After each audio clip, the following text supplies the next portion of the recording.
Greetings builders, Daniel here, and today we have a very special video. As you all know, the Forbidden Sanctum is facing its final days, and with the arrival of a new league, no one knows where the nerf hammer might hit. This is why I made this special with 6 builds that you should try before the Forbidden Sanctum ends. It might be your last chance. As always, don't forget, if you decide to make any one of those builds, you can find the links for the complete guides in the video description. The first build of our special is the Venom Gyre Deadeye with the Ranger class. Venom Gyre is a very interesting skill which fires a projectile that hits enemies and returns to you, piercing and dealing damage to everything on its path. When the projectile successfully returns to you, you can keep and stack them up to 30 times, and they will all be released at once when you use the Whirling Blades movement skill. To list the pros of this build, I would not even know where to start. It counts with an amazing clear speed, boss damage and over 100,000 effective HP.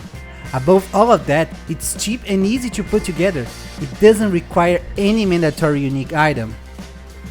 Now, to list the cons is the real challenge here. It's hard to find something not to like on this build. However, I would say that as most builds, it's vulnerable to chaos damage unless you invest on chaos resistance on your gear. As for budget, this build is cheap.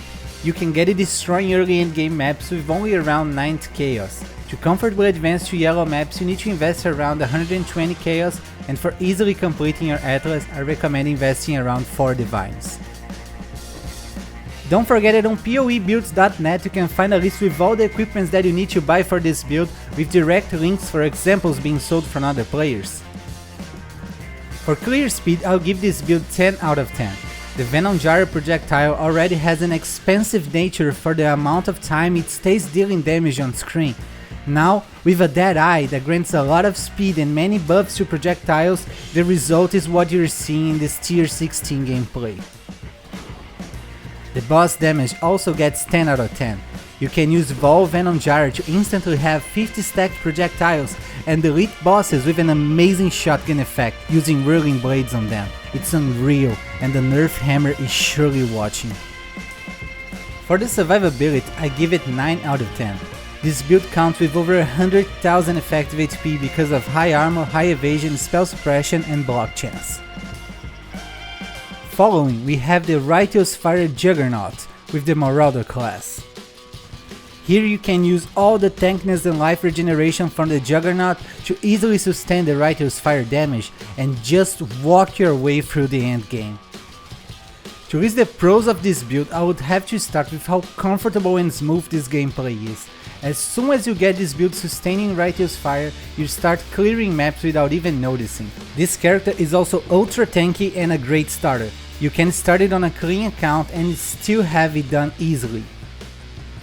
Now, to list the cons, I'll start saying that the boss damage isn't great, but don't worry, you kill map bosses easily even on a low budget, but Guardians and Pinnacle bosses will take longer than usual if you don't invest some Divine Orbs.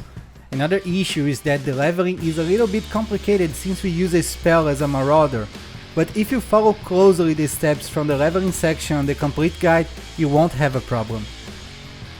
As for budget, you can get it destroying early endgame maps with something around 105 chaos, but if you follow the crafting tips on the complete guide, this can get a lot cheaper.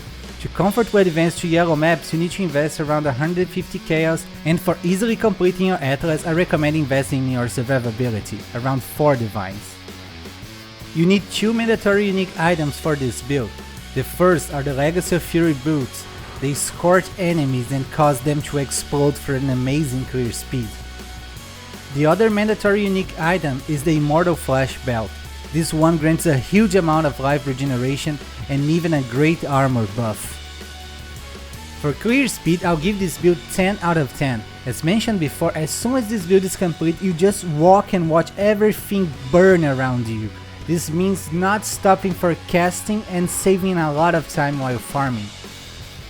The boss damage on the other hand is not great. I would just give it 7 out of 10 because it will need investment to deal with decent DPS on Guardians and Pinnacle bosses, but this build still kills map bosses without any issue. For the survivability, this build surely has 10 out of 10.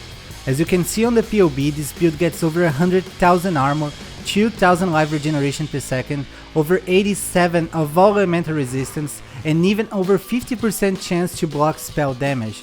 Look at the effective HP, it goes beyond 240,000. Even if you try to die, it won't be easy. Finally, we have the cast on critical tornado shot Ice Spear Deadeye with the Ranger class. This build combines all the power of a cast on critical build with the safety of a ranged attack. It has an amazing clear speed and can deal big damage to bosses. To list the pros of this build, I would start with this amazing clear speed you're seeing. Look how satisfying it is to cast so many ice spears from our tornado shot projectiles. I assure you that you will love clearing maps with this beauty. This character is awesome for killing bosses as well. It deals a lot of single target damage even from a great distance. Above all, it's also very safe to play it. You kill monster and map bosses from afar, keeping them frozen into place.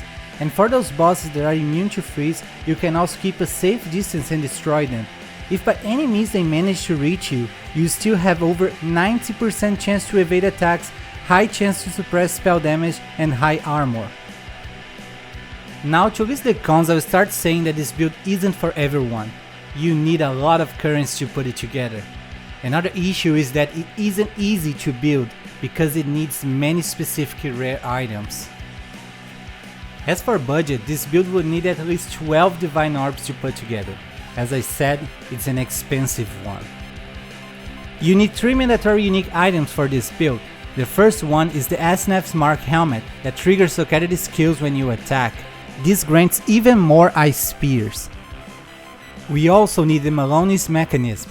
This one is the only quiver that has sockets. We're going to use those extra sockets to debuff bosses for a lot more damage.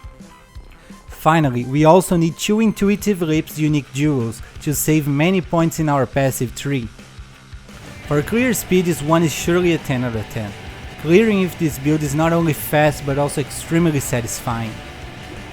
The boss damage also deserves 10 out of 10.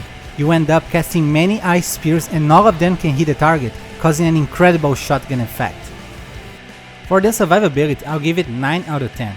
This build can do everything from a safe distance, it freezes enemies and has a huge amount of evasion, armor and spell suppression. It will be hard to die if you always mind your position on guardians and pinnacle bosses. And that concludes the part 1 of our 6 builds you should try before the Forbidden Sanctum ends. You can find a link for the part 2 in this video description. Don't forget to comment with your opinions and take a second to leave a thumbs up to support the channel. I wish you guys an amazing weekend and don't forget to keep building.